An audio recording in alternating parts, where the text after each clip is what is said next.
physician and professor from UC Riverside School of Medicine. We're going to give it just about a minute or so until more of our community members can join us, and then we will get started. Okay, so this is now recording. We're live on YouTube so that we have it for later. Okay. Hi, everybody. Thank you for being here.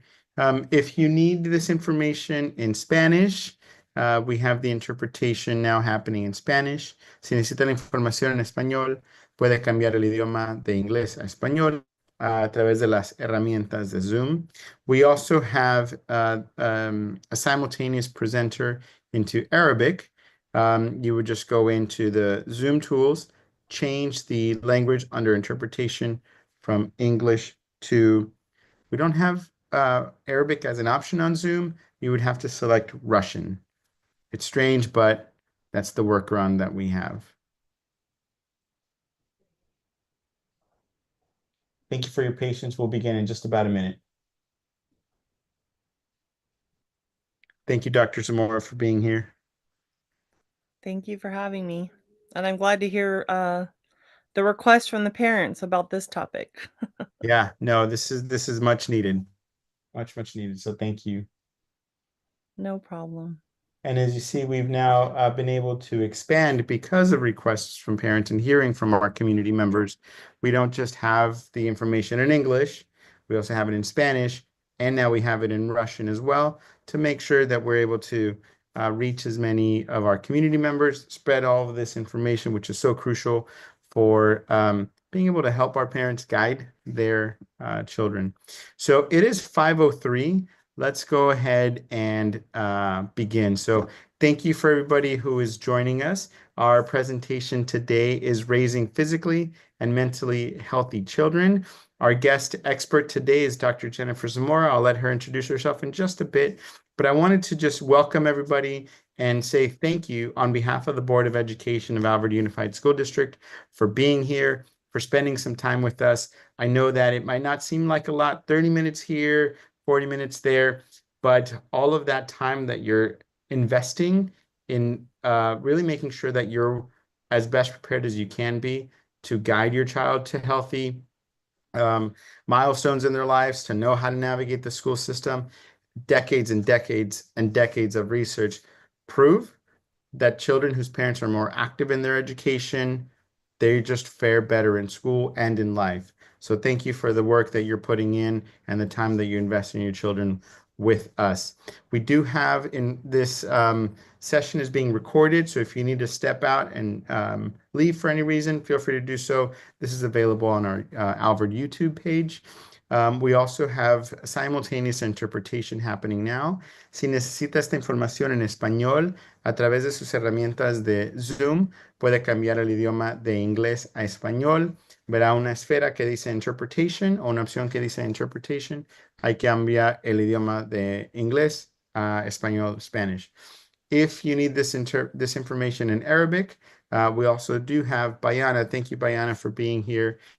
She is currently doing simultaneous interpretation. So you would just find the interpretation option, and you would actually have to select Russian. Zoom doesn't have an option for Arabic. I don't know why, but she is in the Russian channel. So if you need this information in Russian, please change your language into Russian. So thank you.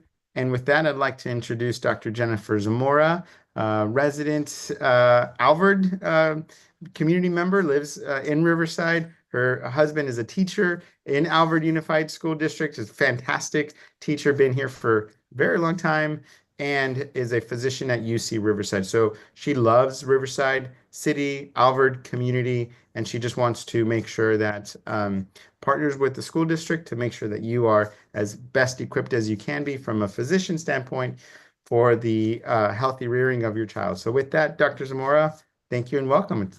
Hand it over to you. Again, thank you for having me. And it's really great to hear again that there's Arabic in addition to the Spanish translation. I've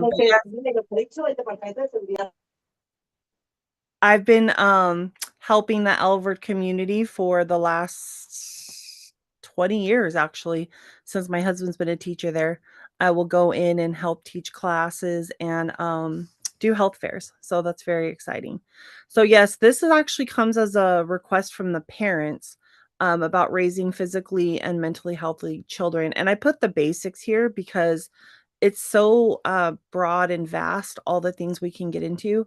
But I did my best to talk to other providers, look back at all the years I've done pediatric and family medicine, and try to do the most basic wrap up that I can, good bullet points for you guys in the next 30 minutes, and then I'll have time for questions. So again, this material is from multiple scholarly sources, and their interpretation is by myself over the years in pediatric medicine. Hopefully, you guys will be able to understand what adverse childhood experiences, so I'll be calling them ACEs for short, just the impact that it has on children physically, mentally, and socially. So, what does that look like? There may be more signs of depression, anxiety in your children, and we want the opposite of that, right? We want them to be healthy and thriving. There are some screening opportunities for these kinds of experiences in children. You can always bring up one of these topics with your pediatric healthcare provider at your child's next visit, and there are some good screening tools that they can do for them. But we know that the mental impact from the pandemic has taken a huge toll on our children.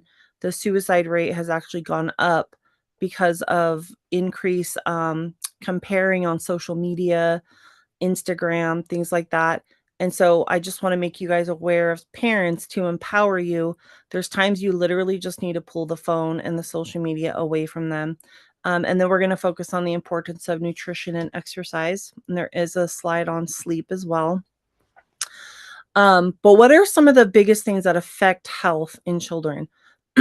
Abuse is huge. So that could look like physical abuse, emotional abuse. So hitting the child without maybe even warning that it's coming. I know that if we talk to some of our baby boomers, they're all about a good spanking. Uh, and they think that this generation is not or is being raised too sensitively.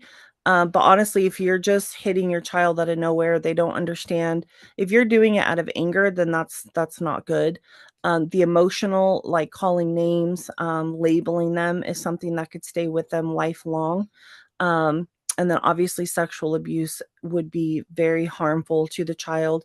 Neglect, we see that in the form of kids not, getting access to proper showers, not learning how to take care of themselves. And that becomes embarrassing when their hormones start to change and they start to have like body odor, usually in fourth, fifth grade, up to sixth grade. So it is important to teach them about hygiene, showering, cleaning their armpit regions, putting on deodorant. So again, not doing those things can cause embarrassment and affect them emotionally as well. Or if they have a problem with something and you're just completely ignoring talking to them about it, is a form of emotional neglect. Also, how are things in the household? Are there other members of the family in and out of prison? Cussing each other out, yelling at each other. This creates a lot of anxiety in children. Also, one of the biggest childhood traumas is parental divorce or separation. But I will get into some slides later of how that compounds on each other. If there's also domestic violence, if somebody's using a substance in the house, how those additional traumas on children can affect them at this point and then also go into affecting their adulthood. Also, I want to bring up scary movies. I did this at the ADHD talk last November because a lot of kids think it's fun and it's something to compare. Have you seen this? Have you seen that? But honestly, if you guys watch a good scary movie as an adult, can you sleep really well that night? So also remember, I put this slide in here too because everybody's threshold and tolerance is different. So, for instance, if you grew up watching Scooby Doo, I do remember some of the goblins, being a little bit creepy. But when my oldest daughter, who's 20 now, was having some nightmare issues, And then when I would ask her about them, I could see, oh, she just recently watched, an old cartoon Scooby Doo that led to having a couple nightmares. And then my husband, who's a huge Star Wars fan, would always show our daughters Star Wars. And again, it seems innocent, it doesn't seem scary to us. But then she started having some nightmares about that snow monster. I used to know the name of that actual monster, but it's when Luke Skywalker goes to this planet. And again, that might seem innocent, like Star Wars or Scooby Doo. Like, well, I'm not showing them The Exorcist. I'm not showing them It or Chucky. But remember, they might be just extra sensitive than you were as a child. So that's also a way to kind of open the trauma doors is through lots of scary movie watching or you watching inappropriate things in front of the child. So going from the household now to the community experiences are very important too, because as we know, we've had tons of earthquakes, the tsunamis, the different things that cause trauma to children when their whole community is affected. I mean, look at the recent fires that wiped out the Pacific Palisades community, as well as Malibu, down from that. And so we have kids that lost their homes, their parents lost their businesses, their churches burned down, their school burned down. So, I mean, there's all kinds of support and buffer systems that just completely got wiped away. So those are things to think about with the child experiencing trauma. Um, Obviously, if they've been exposed to commercial sexual exploitation. Now, I know some of you parents might be thinking, well, I watch, good over my child and, they've never been kidnapped or things like that. But just know that there are something called grooming gangs. And even if you look it up and read about it, there's more light coming about it, especially in the United Kingdom, where teens will go off with a friend, okay, or maybe a love interest, but then they're being exploited sexually to older men within those homes. And they're called grooming gangs because a lot of different men will take advantage of that teenager. But sometimes they'll put something, again, in their drink, some kind of drug to make them go unconscious, and then they don't really remember what happened. I mean, you guys see the case now of more children and minors coming out with the whole Puff Daddy, P Diddy case. And these kids, really glorify these rappers, these artists. Even when I was in high school, a lot of those songs from him were popular. But we're finding more and more about people thinking they're going to something innocent like a fun party and then getting taken advantage of because their drink was tainted or spiked. So just know that this could happen at the neighbor's house, and they might not even have a way to tell you what happened if they were given some kind of drug. Other things is just a loss of a loved one that could be very traumatic. Again, life-threatening illnesses, even if it's somebody older that this might happen to, say it's a grandparent, it really does take an effect on the child if they're close to that person. So just be aware that they might need to have their own separate talks about it. And then I'll go into some more healing slides a little bit later. But especially, we have a lot of people coming from war-torn countries, the refugee status. I know right now there's a lot of stress with the inauguration of President Trump and what's happening with ICE and deportations is causing a lot of trauma and stress, because I do a lot of different outreaches and I do work with migrant families in the East Coachella Valley. So I know that it's taking a real physical toll on the parents, which then affects the children as well. Um, but maybe sometimes if as adults you guys can get, your own kind of network, your own kind of therapy, and not hash out all the trauma that you might be experiencing onto the child, you're kind of keeping them innocent and protecting them in a way. Also, one other big thing, I just had time with some two clinician friends over the weekend, and they were explaining why they don't talk to their fathers. And it was very interesting because one of them said, well, my mom talked so bad about him that it just kind of tainted my view of of my father. And so sadly, some people aren't even giving the other parent a chance because of how much was being said by the other parent. So do your best not to bring all that stuff up in front of the child. I know that there are things that the other, parent did that was wrong. But that's maybe a conversation for when they're an adult, not as they're growing up as children.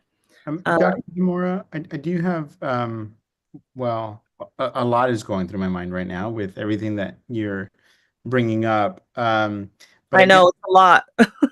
yeah, no, it is. But unfortunately, this is just, um, families deal with a lot of different issues, a lot of different situations. You mentioned immigrant families, refugee families, separated families.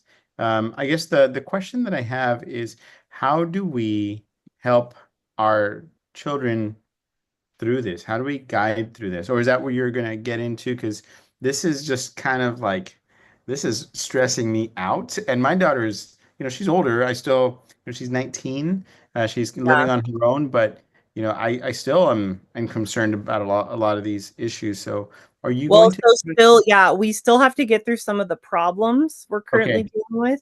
And then, Okay. like, that's why I said I have some healing slides Oh, on okay. this to come You're because, putting me in a dark space, ma'am. This is all oh, right. Thank sorry. you. Thank you. Thank you. Yeah. So we know there's all kinds of different stressors if the parents getting deployed military wise. Um, we do deal with discrimination, racism, and sadly, some of those things get amplified in our country. Well, here's one thing you could do is not talk about those things, not necessarily, I would say at their level, if they're starting to deal with this and talk about it at like the dinner table, then it's probably a good time at their level to explain things. But if they cannot be exposed to some scary stories on the news, because as we know, if we put on the news, there's more times really bad, horrific stories than there is good. You know what I mean? And then they're getting a lot of that through screen time. And so I just want to make you aware that there are tons of studies tied to screen time, tied to social media for kids' mental health. And so if this is something, maybe you don't have control over something stressful, right, that your spouse did, or the fact that a parent walked out on parenting with you.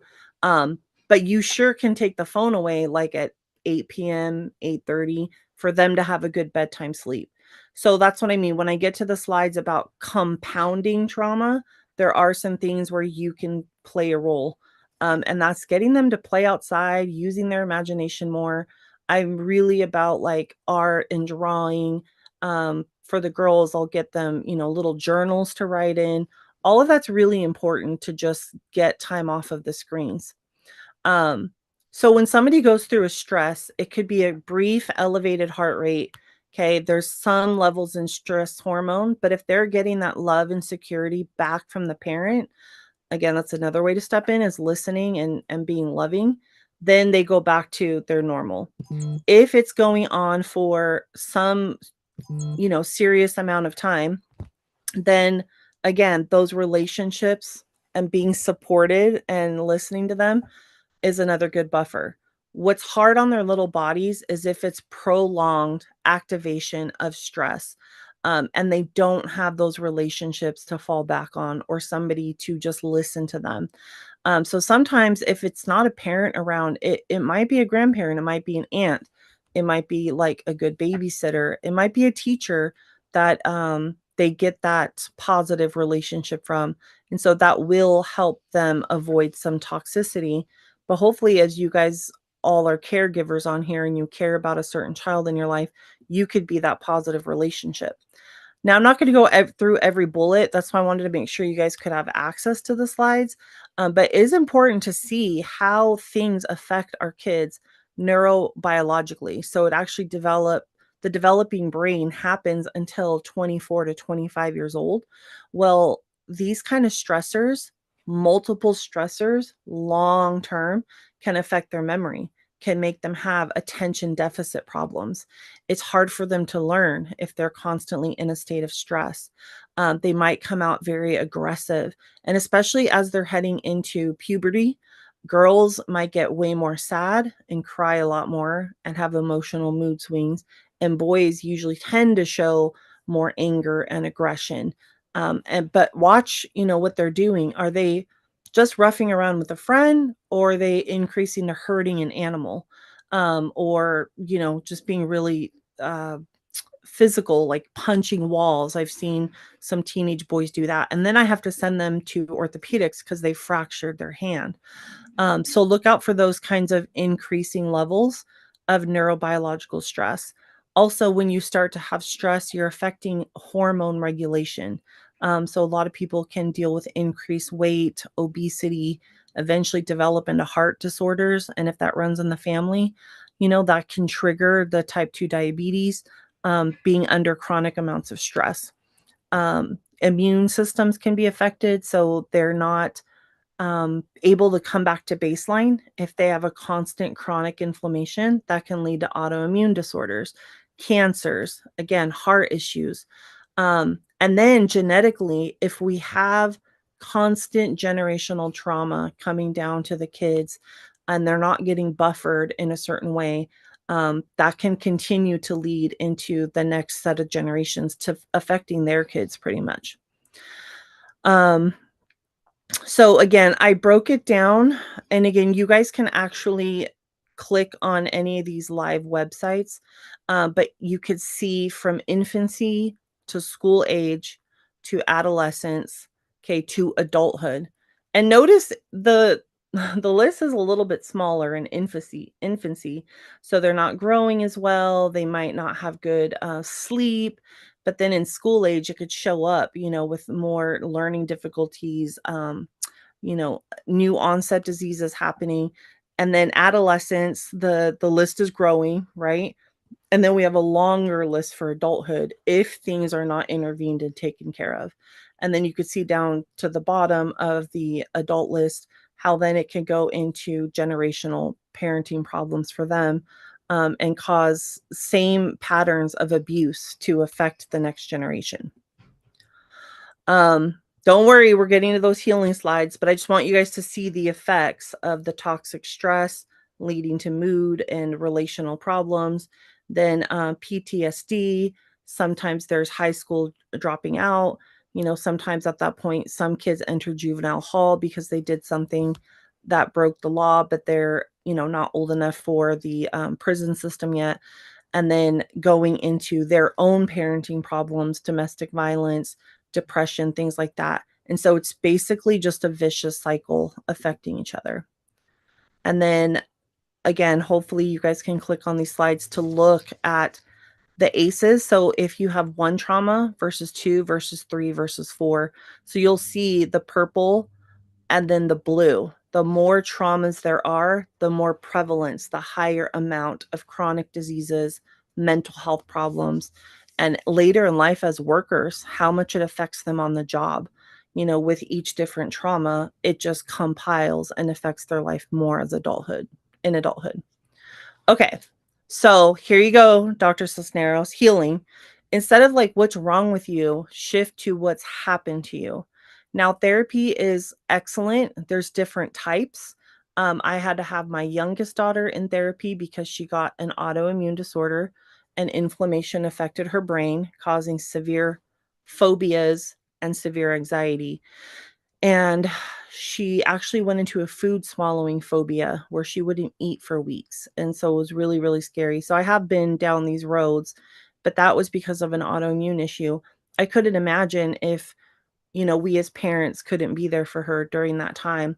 But after pediatrician visits, a psychiatrist visit, we ended up with a marriage family therapist, so an MFT, that gave great therapy. And she started her with a sand tray. And so she would start the visit like by feeling the sand because there's something about texture. And then there were little toys in there she could set up. And then this therapist would have different feelings like by emojis that she could point at, and she could describe why she's feeling that certain way on that day. Now, every time we took her back for therapy, at one point it was twice a week and then once a week. And then when she would get really stable, it would maybe be once a month. So again, this is something that you may have to help them through a certain traumatic period. But we ended up staying with that therapist for 5 years. And I saw a really good, as she was declining during the pandemic and having a Zoom at home, and then her therapy went to Zoom. That was really hard to see. She didn't really like therapy on Zoom, but she had a standing relationship with this therapist. And so she did look forward to like talking to her and expressing her feelings about having to do class on Zoom. And so I'm just telling you that there's different therapists that have different styles, but the most important thing is your child clicking, relating to that therapist. And if it's not the right one, they might have to have a different appointment with different ones till they find the right one for them. But you guys as parents can validate their stories when they're coming to you and talking about a problem at school, providing support and stability, and helping them find ways to learn and to cope.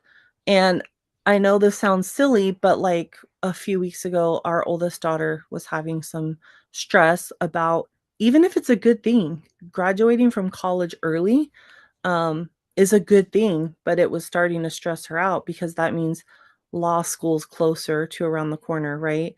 And she was starting to feel overwhelmed about all the steps to go from undergraduate to graduate school and taking the LSAT, the admissions for law school.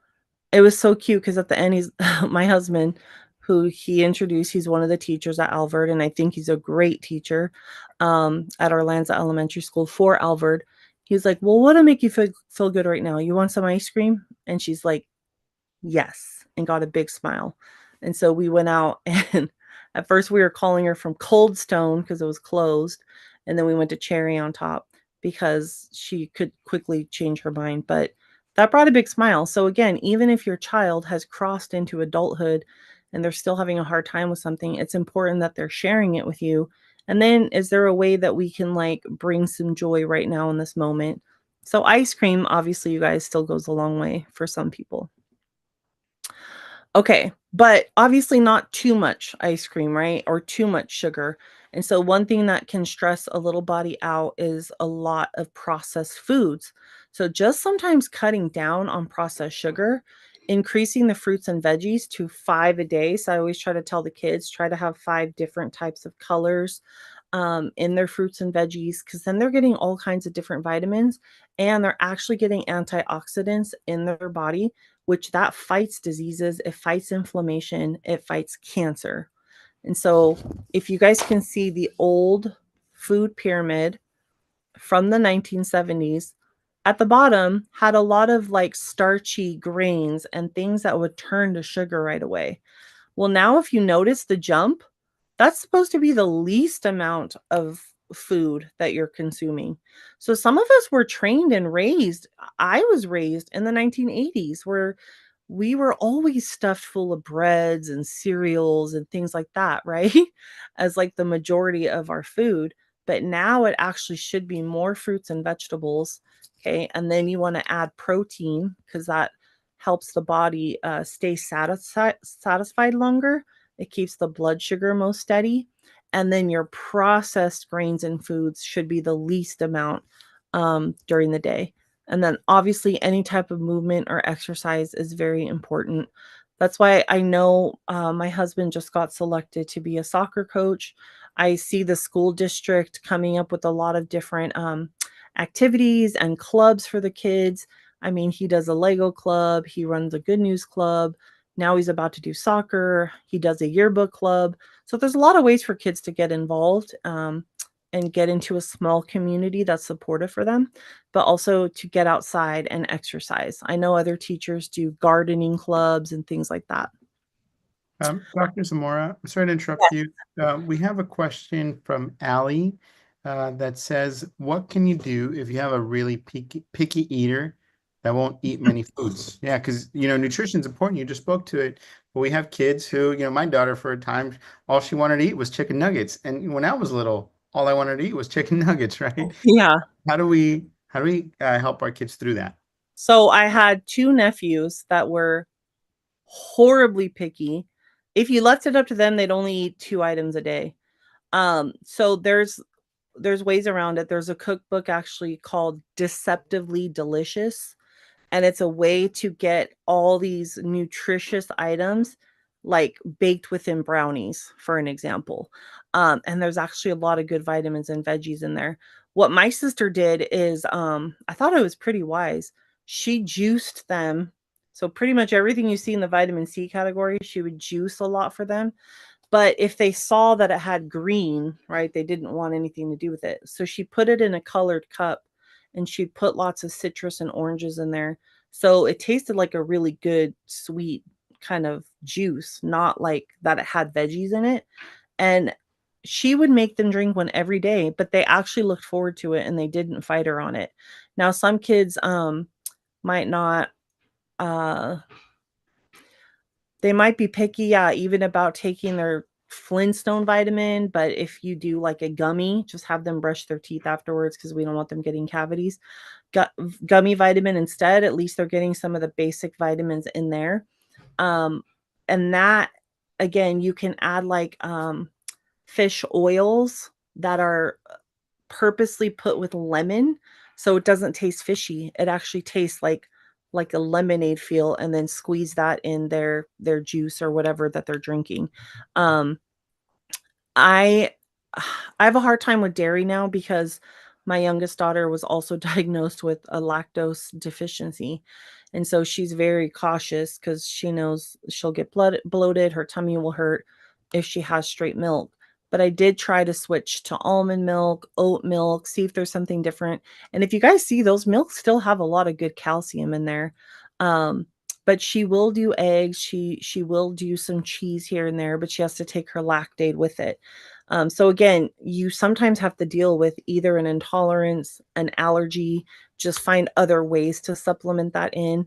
And again, if you have a picky eater, don't stop offering them tons of different types of food still.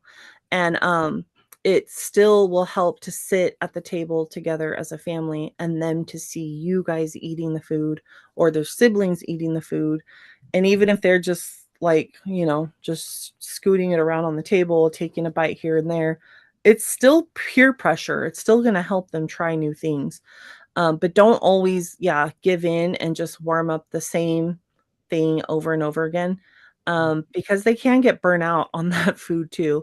So maybe they can have it several times a week, but then on other days, like just still try to give them a variety of different foods. But I would look into that book called Deceptively Delicious because there were really good things in there that my sister would bake and do, and then my kids would even eat and like it too, and they didn't know how much veggies and things were actually baked in there. Good, Um, good suggestion. I put that into the chat, the book Deceptively Delicious. And then we also got a suggestion from Carla. Says, my daughter's not super picky, but she does have her moments. I started to have her help with cooking, and it's helped her feel more comfortable trying new foods. She offers to help now, and now she loves cooking. So I love that, yes. Carla. It's about getting her a little bit more used to the food itself. Yeah, I'm really glad she said that because I just keep thinking picky toddlers, but that's a really good point. In our household, like right now, I'm so glad my husband's cooking, but they have their cooking night. And so they have things that they've grown to like to make, like spaghetti and meatballs, for example. Last night, our oldest made a little taco bar and, heated up some ground beef. So, yes, as they've aged, we've continued to grow them in their chores that they're doing, but they've also had to pick up a cooking night, and then they'll start to explore different ways. Like my daughter now makes a better baked potato than I can order at a restaurant. The way she like brushes it with olive oil and the way she seasons it, I'd rather have her baked potato than order one at a restaurant. So that's just an example where, yeah, as they're getting older, empower them and maybe give them a cookie night, take them to the grocery store with you. What are some recipes maybe they can look at?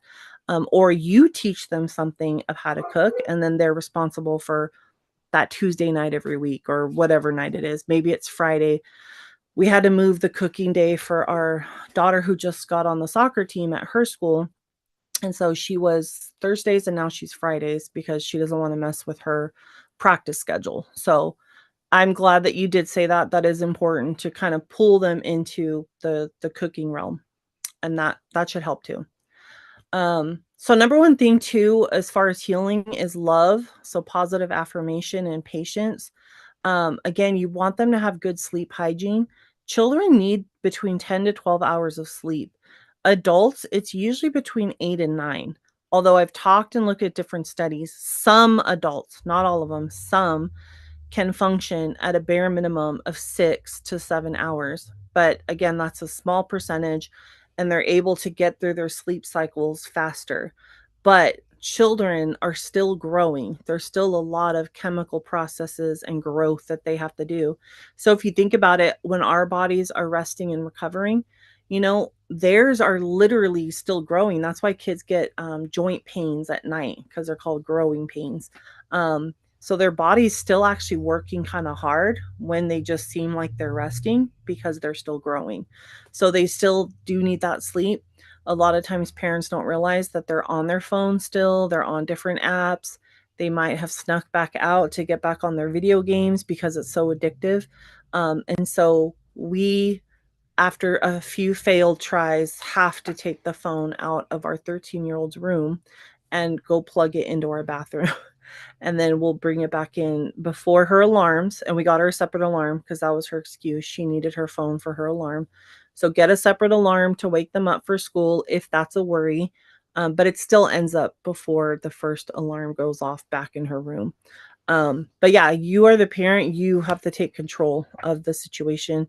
Remember, you're not raising them as your friend, you're raising them as a parent. And then later on, after your parenting job is done and they're adults, then you could talk about being friends, but not while you have to set limits. Um, I don't have time to get into everything with every pediatric visit, but it is important those first 5 years to make sure that they're hitting their growth and developmental milestones. And then beyond that, it becomes basically once a year for as many times as the pediatrician's going to see them. And so there's a link you can click that goes directly to all about raising healthy children. And again, if you have more questions about diet, nutrition, sleep, there's also a Spanish page. So you'll see the link up here says English, and the one below it says Spanish. And then you could also click on the schedule of the well child visits. Normally, when they come into the pediatrics office, we're going to go over, again, all their developmental history. And as they age, we're going to go over into those different milestones, right? Like if they're getting ready to go to college, okay, do they have life goals? What are their plans? Are they safely learning how to drive? And so that starts to cross over into each different age group as they're becoming older. It's always good to get a family history, so don't take that personally. We want to know what their environment's like, what are their relationships like, what's the household like for them, because we're looking for sources of stress. Again, their environment, what activities are they in, and then we may still bring up diet, nutrition, and then a lot of pediatrics offices do quickly cover safety issues, especially when summer's coming and the weather's getting hot. I do love to remind them how quickly a child can fall into a pool head first because they're very top heavy. And so learning how to swim early on is important. You can also, as parents, it's free, download the CDC's vaccine schedule app. But I just quickly put down all the different ages of when we would catch up those vaccines because they do help prevent disease. Also, there's the United States Prevention Task Force, in an app. So you can literally just put the child's age and then everything that should be screened at the pediatrics office, and even labs that should start to be ordered, so we can monitor their health more closely, especially like iron deficiency anemia. That's pretty common because of picky kids. They're not getting enough iron in their diet.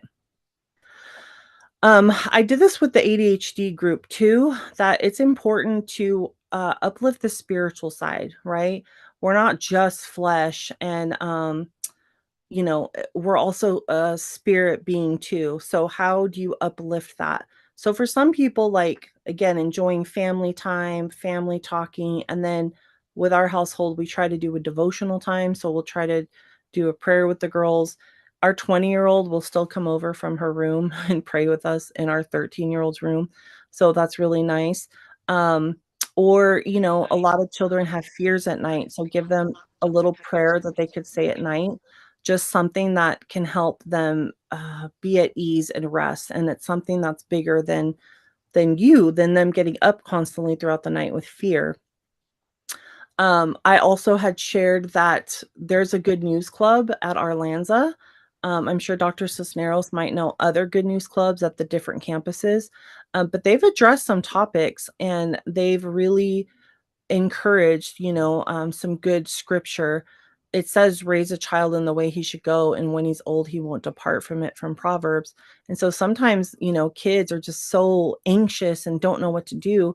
So we'll teach them about, calling out the name of Jesus and praying and scripture, because they need something like an anchor to hold on to. And a lot of kids have that piece. And my daughter, who is dealing with phobias, again, not eating, not sleeping well, dark circles under her eyes. We started posting up scripture around her room. And again, that's how kind of the prayers started happening to put her to sleep every night. And now it continues as she's a teenager, because she found a lot of comfort in that. And she wasn't having the fear and anxiety like grip her anymore like it used to. So again, as parents, we're going to go into question time really soon, but I can't stress enough about listening and loving. And it's really hard sometimes because a lot of us want to just jump into solving problems mode. But sometimes you just need to listen to them process it. And sometimes them just talking about it and processing it, they're able to sometimes come up with their own solutions, actually. So loving them through that. I did put my personal email on there. This is when I would teach pediatric workshops at USC for many years. So always love to work with children. And then Dr. Cisneros' email, if you guys need additional school or district support, his email's down on there too. So I'll wait a minute. I can't see the chat right now as I'm sharing my slides, but once I stop sharing, then I should be able to see if questions drop in there. Dr. Cisneros. Yeah, if there's any of our community members who would like to ask Dr. Zamora any follow-up questions, or maybe a question on something that your particular child is experiencing or something that she shared, we welcome you to now either drop it into the chat. If you'd like to maybe unmute your device, you can raise your hand, unmute your device, and ask the question. We have her for the next 15 minutes. So if you'd like to ask questions, now would be the time. Does anybody in the community, the audience, have a question for our guest expert today? Hi, I have a question. Hi there. My name is Maham. First of all, thank you for arranging this session. Super helpful. I am mom of a 5 years old, and he has always been a very strong-willed child. And I have been noticing that lately he has been having a lot of emotional breakdowns. There have been times where he just doesn't want to talk about anything, no matter how much I want to listen. Like he doesn't really open up, and then he struggles to express himself. He starts hitting his younger siblings, us. So any recommendations on how to kind of handle situations like these? Sometimes, and I'm sorry, I got dropped out of the meeting momentarily. Oh, So I made it back in, and I think I heard about how old is the child that's having trouble expressing? He's Right. 6. oh, 6. Okay. A lot of children in that age have still a hard time expressing themselves. So they're gonna lash out with physical activity or anger or things like that. So whatever you say, you have to abide by it. So if you say you're gonna go on a timeout, for 5 minutes, and then I've seen this happen over and over again, the parent never actually did what they warned about. And so the behavior actually is not only reinforced that this is okay because they didn't really follow through with what they said they were going to do, but then they start testing further, right? They're seeing more ways to push against you as parents. And so I would just definitely say whatever the punishment is. I just walked a mom over the weekend through her daughter who had lied about where she was going to be. and how she was going to get there. So she thought a friend's mom was dropping them off at the shopping center. She took an Uber alone. Now, I don't know all the laws on Uber. I didn't know that they can take, minors, regular Uber. We're not talking about the one that's vetted for, criminals. But so I said, well, what's the most important thing to her? And she's like, her phone. And so it's like, well, how long do you think it's appropriate to take it away if, the lying pattern continues? And so she absolutely had a talk with her, gave her a stern warning of how dangerous this could have been. So again, whatever your punishment is, you have to stick with it. That's one thing. And the other thing, if he can't communicate yet verbally all that he's feeling, again, have him draw it out. Kids are really good with their drawings, and that's something that trauma therapists do, is have the child draw. And so sometimes you'll get, like really a view of how dark they might be thinking, something that they might be having a nightmare about. The drawings that I've seen over the years, just like, even if it's a little stick person, like with yelling, like there might be something again that they're exposed to that they just can't put words to. So maybe drawing until they can actually start expressing in a journal or talking to you better about it. But yeah, Dr. Cisneros, did you also want to say something? Well, I can, yeah, sir. Thank you. So I would just encourage also all of our parents here, if you're dealing with behavior issues at home, remember that you do have support at the school district. We have at every single school site and every single elementary school, in this case for our 5 or 6-year-old, a counselor. So the counselors can also work with your child on just that emotional regulation and learning how to express their feelings appropriately and adequately. So that's a first step. And then if you need more targeted, maybe more one-on-one support for your child, we do have community partners that we can refer you out to that can do, I don't know if it rises to that level, but therapy. We have parent partners that we can also connect with. So there's a lot of help. There's a lot of resources. But then one other thing that, as Dr. Zamora, as you were talking, came to mind, you'll see some of our counselors around our elementary school sites with little emotion tags. And so when a child is having trouble expressing themselves and they just hit, the counselor will show all of the different emotions that they can kind of cycle through, and the child is able to just kind of pick out through images, this is how I'm feeling, and that gives the child a way to communicate. So thank you for that question, Maham. I see a question in the chat, Dr. Zamora. Oh yeah, sorry, I was typing and then I thought, well, maybe I could just like address it.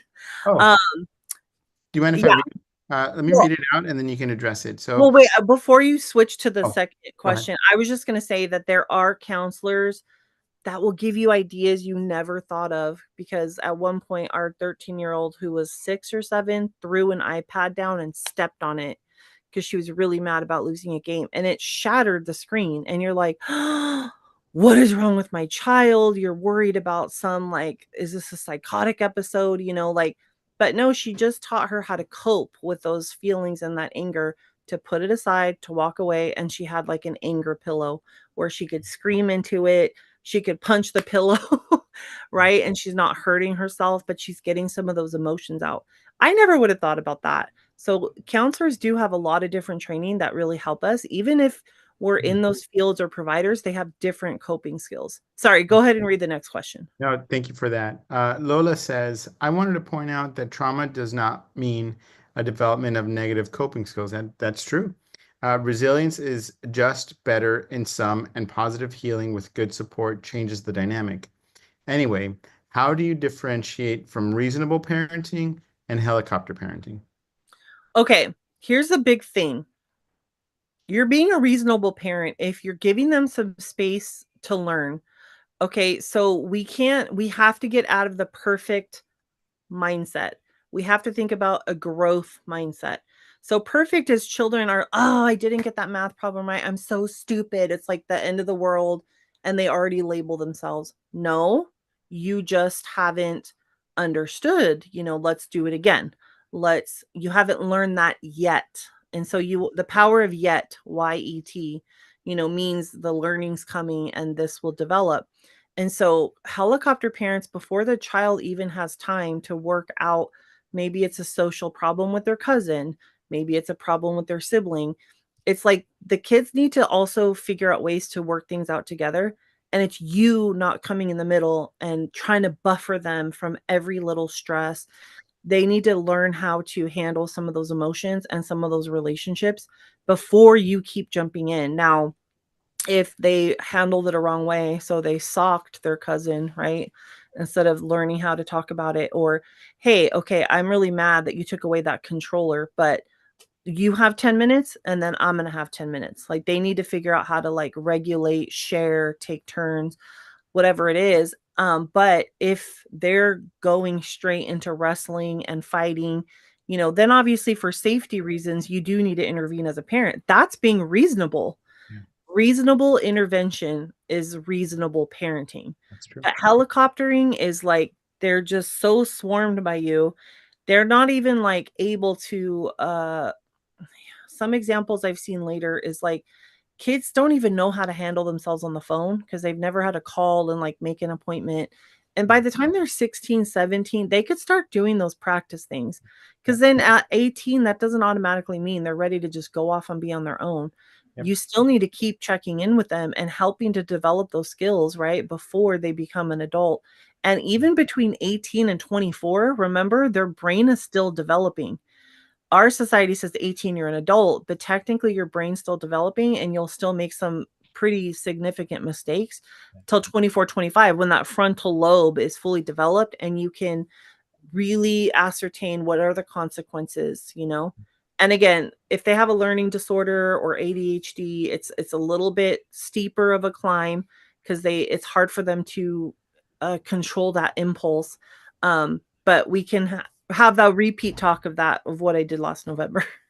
Yep, and mistakes are part of it. So I'm glad that you have just empowered us, Dr. Zamora, to let our children make those mistakes, let them learn and fix their own problems without us hovering and, as the word entails, helicoptering over them.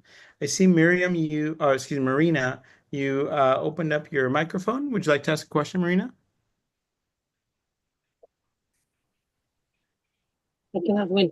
Hi.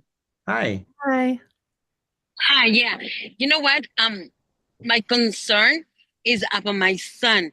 He doesn't want to go to school at all. So I talked to the counselor, but and she said that we're gonna work with him, but my son is not in school. And I I'm worried if he doesn't have all his credits, he's not going to graduate. So I've been asked for this, and I've been in the school, but they're not helping me. Marina, you kind of cut off, but from what I understood, Dr. Zamora, the child doesn't want to go to school. Mom has reached out to the school, but there hasn't been any resolution. It sounds like it's a high schooler. Dr. Zamora, any advice? Yeah, so I was thinking it's a high schooler as well. I know that if they're behind, right, Dr. Cisneros, there's summer type schools and programs that can help. There's Some summer school to recover those credits, but then also depending on the child's situation, there are some high schoolers who are so far behind on their credits that even summer school or extended session, even having an extra period throughout the school year, won't catch them up for graduation on time. So we do have two fantastic continuation high schools. We have Mission View and Alvord High. Those are two options. Okay, the other thing I was going to say is some kids, no matter how much I've tried to work with the parent and them, they just really do not like school. And I've seen it over periods of time. Now, sometimes it depends on the teacher. Sometimes it depends on the period, right? hate going to math, and so they get a stomach ache and they go to the nurse's office. They try their best to get out of something that makes them feel anxious. And so it's having to them know what what are their future goals? Like, is this something that they need to go to a 4-year college, or no, they can go to a technical school, a technical trade. Some boys that don't like school do really well in construction because they're outside being busy, active. Some like to go into electrical, some like to go into welding. And so I've seen a lot of boys that don't go the traditional path of the universities, which is fine. But I actually know of one kid who has oppositional defiance disorder and conduct disorder and ADHD. And no matter what limits we set, I mean, at one point, the mom had to take all TVs, all video games, everything out of the house to the friend because he can figure out how to break into places that she locked stuff up until his work was done. And he would sometimes just wait days, just silence in his room because he was that mad and that angry. Well, it turned out for him, he would rather do his GED and graduate like earlier and just get it done than go to a traditional school where they're changing classrooms, because that way he can get on to his future goals as an adult earlier. Yeah. Now, that didn't work for his twin sister. His twin sister loves school. She has a good social network. She's in sports. And so they're going on two different extreme paths. But I'm just saying that it might not look the same, and I might not be cookie cutter for every single child in high schooler. So you might have to work with them to find an alternative. Some kids do really well with the charter, so they only go in like twice a week, and the rest of the time they're doing home studies, and they thrive in that environment. I don't know if you want to answer or take Blanca's question. Yeah, I do want to add just a couple things. Thank you, Dr. Zamora, for that response. So I just want to encourage Marina and then everybody else in here to kind of see if you can work with your child to figure out if there's something about school that they do like and heighten that. But then we do have, as Dr. Zamora mentioned, we do have career technical education pathways. For example, at NERSTA, we have the agricultural science pathways where they raise livestock and they go show them all around. And they just went to Indio Fair and they did really well at the fair and the competition. We have a green construction academy. We have journalism pathways. We have, there's so many, robotics, healthcare, nursing, all sorts of stuff. So there's that. There are also a lot of clubs and sports that your child can join. But then I know that, Marina, it sounds like you've already had conversations with the school and the counselor. So just continue that and say, hey, I know that we've already tried, but is there something else that we can try? Is there an outside referral that they can make? I don't know, the situation of your child, but just continue that dialogue. Don't stop the pressure on both the child and the school to make sure that they get the support. Eva Diaz wants to know, what do they have at La Sierra High School for the CT?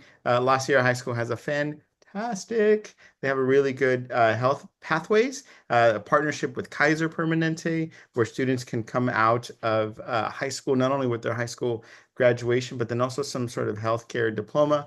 I don't know what it is specifically. I would encourage you, Eva, talk to La Sierra's administrative team or counselor. And with that, Blanca. Hello, Blanca, what's your question?